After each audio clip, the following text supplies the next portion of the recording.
What's up, guys? It's Simon.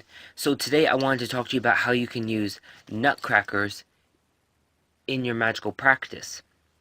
Now, this is just a 3 or 4 inch ornament size one, and then I have another one that's about 1 inch in height.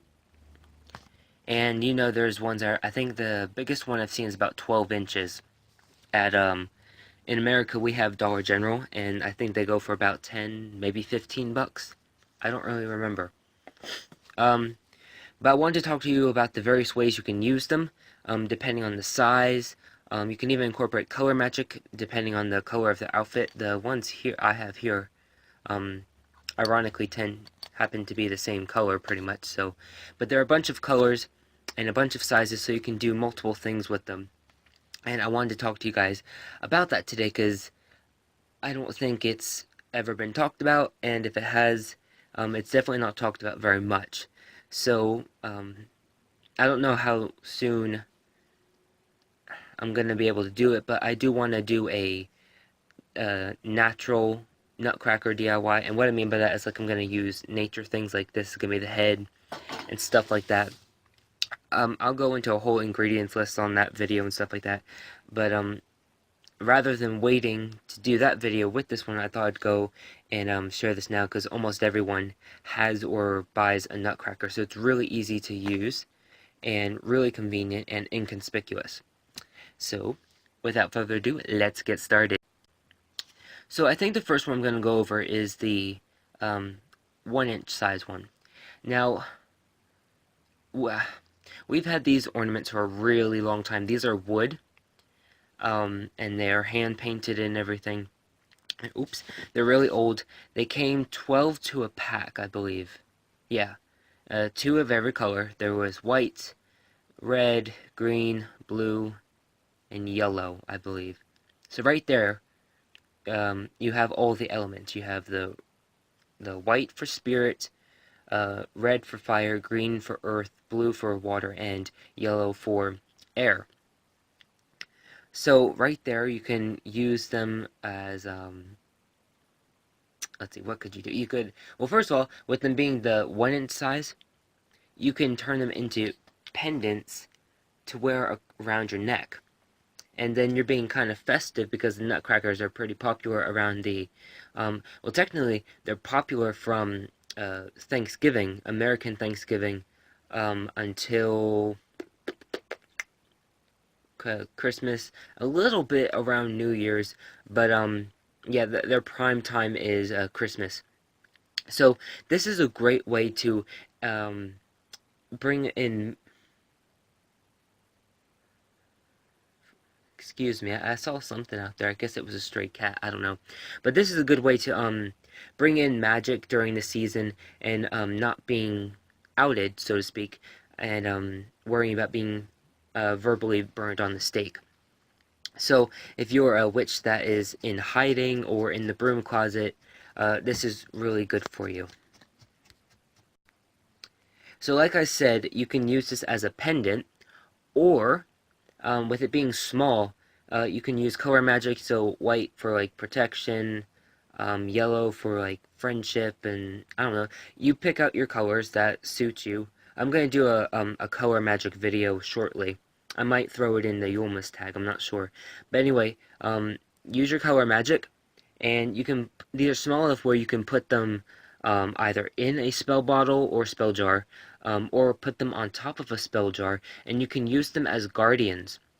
They're really good for protection, since they're since they look like a soldier, and oops, I just dropped it. But yeah, when you have your candle melting at the last minute before it goes out, you can stick it in the melted wax, or you can put it in there. You can also have them represent you, since it's a human form. You can have it represent you and make maybe a pretty spell bottle, so that way maybe make it like a winter wonderland looking like bottle piece with the Nutcracker in there, but have it be to protect you during the wintertime, maybe to protect you from getting sick, or I don't know, from getting terribly snowed in. I don't know, but just you can use it as that. Have it be almost like a voodoo doll, where but not without a whole stabbing of pins and stuff like that. Um, you can also, if you have lattice outside of your house, whether it be like a wraparound porch, or not an awning, but an entranceway to your front door.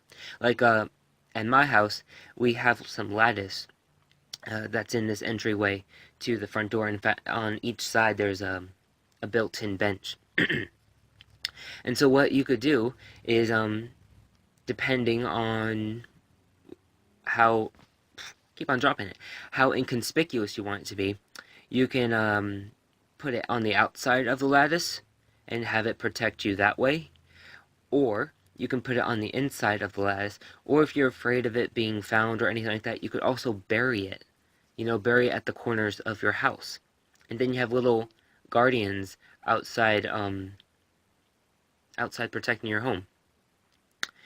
So another way you can do it with these small ones is that you can actually put them in spell bags, or just carry it around as a token, as a talisman or whatever, and put it in your pocket. Or women, you could. I know a lot of you guys put things in your bra, so you could do that too.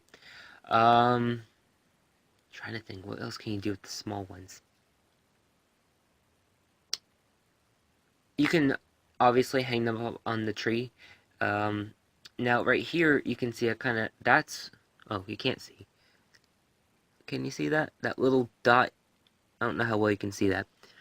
But that used to have the string to hang it on. But what you could do is still hang it on the tree and make it be guardians for your tree to protect your home, or maybe to protect your family. You can put them in the car. Put them. I think cars still have that little ashtray, or that little compartment that's near the car plug. I don't know if it has a name, but you can put them in there. You can put them in the glove department. You can put them in the central box. I don't know what that's called, but the little compartment that's between the two front seats. You can put one in the back. So doors have these little cubbies. You can put them in that. Some of the chairs have little baskets or cubbies, so you can put them in that. If you don't use the sunglass case, you can put one in there. Honestly, almost no one goes in there in the sunglasses case. So that's probably the best spot to put it, because unless you're the car owner, no one really goes in there. In fact, I don't even know if everyone remembers it's still in the car. But I'm trying to think, what else can you do? You can get those little adhesive things and stick it on the dashboard, so that way it's kind of like a decoration. It also protects you during the winter. Trying to think. Oh, you can put them on your keys to protect your keys. Since it's a little small thing, it could be like a little key charm. You can hang it on the mirror of your car.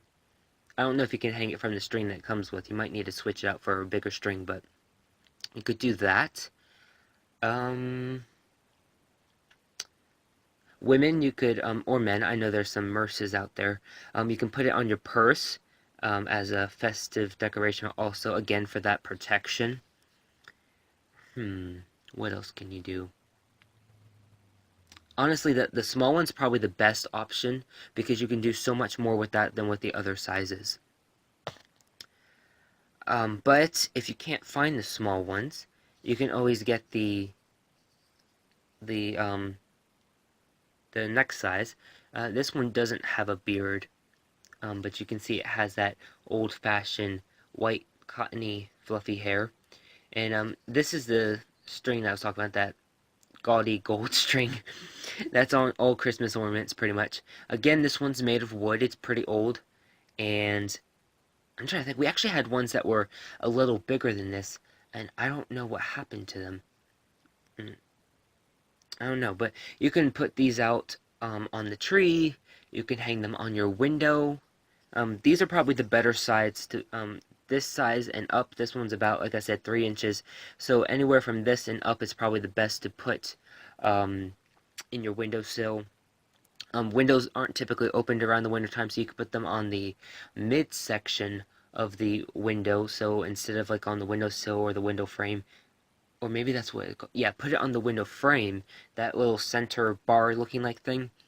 Um, and that way it kind of just looks over the whole window. If you have big door frames that stick out a bit, you can sit them on top of the door frame, inside or outside, to protect you that way. Trying to think. You could also hang them in front of doorways and windows. This one would probably be the biggest one you'd want to use on a backpack or a purse. Oh, the small one you can use on backpacks too. Forgot about that. Um, you definitely wouldn't want this to be a pendant. It's a bit big. Trying to think. Obviously, you can set all of these on top of your altar. Get the size that fits you and your altar. Again, you can have this represent you. This one's a little more mobile, so let me see if I can show you something. So, like, the hands are out. Can you see that? So you can have it, like, holding something, or maybe, like, position it, so, like, in this way, it kind of looks like it's reaching out to give a hug. So maybe for, like, embracing each other during the winter or something like that. Then there's ones that are in between that one and the 12-inch ones. And those can pretty much be used for the same thing. When it comes to the bigger ones, though, you definitely don't want to be hanging those up because you might hit your head, no matter how short you are. Excuse me. But the big ones are really good to sit in front of a door. You know how, like, a lot of people, they'll have these elephants or Buddhas on the front porch steps or something like that? Well, you can do that with these nutcrackers, and they can protect you that way. I'm trying to think what else can use it for. You can also use them, depending on the colors that you get, to be your kind of like the watchtowers, since they're on the tall side. And depending on the colors that you use, like I said earlier, you can have it be the 4 or 5 watchtowers, elements, powers, whatever you call them, as kind of like representations.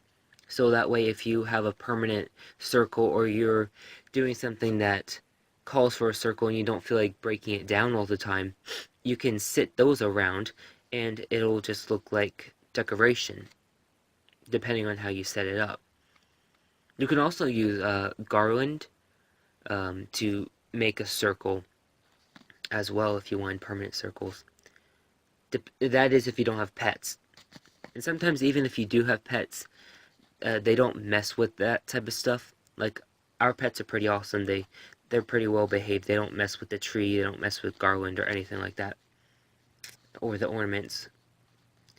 When Shay was her first Christmas, she was pretty bad, but she's pretty good now. But yeah, I just wanted to share that with you guys. Now I'm fooling around with them because they're just really cool. I especially love the small ones.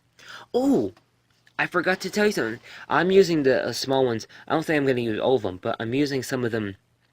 You can use them as guardians for your fairy house. I can't believe I almost forgot to tell you this, but you know how, like, there's like gargoyles or knight. It's kind of like along that side where it's kind of supposed to be like the knights that protect the castle and stuff like that. It's the same theory. And with these small ones in particular, they're great for the fairy size because they're not intimidating. You probably don't want to use any bigger than the 3-inch ones, depending on how big you're making the fairy house. You could also use it for spirit houses, which are a little different. The fairy houses are specifically for the fae, whereas spirit houses are kind of more often put out around Samhain to kind of make sure that the spirit doesn't try to invade your home or anything like that. Trying to think. Or if you're doing like a spirit house for an animal, you could use them for the same thing. I think that's it. So yeah, definitely, like I always say, think outside the cauldron. Think of what's going on around the season and how you can use it for your witchery, for your magics. So, as always, thank you for watching, and blessed be, my dear witchlings.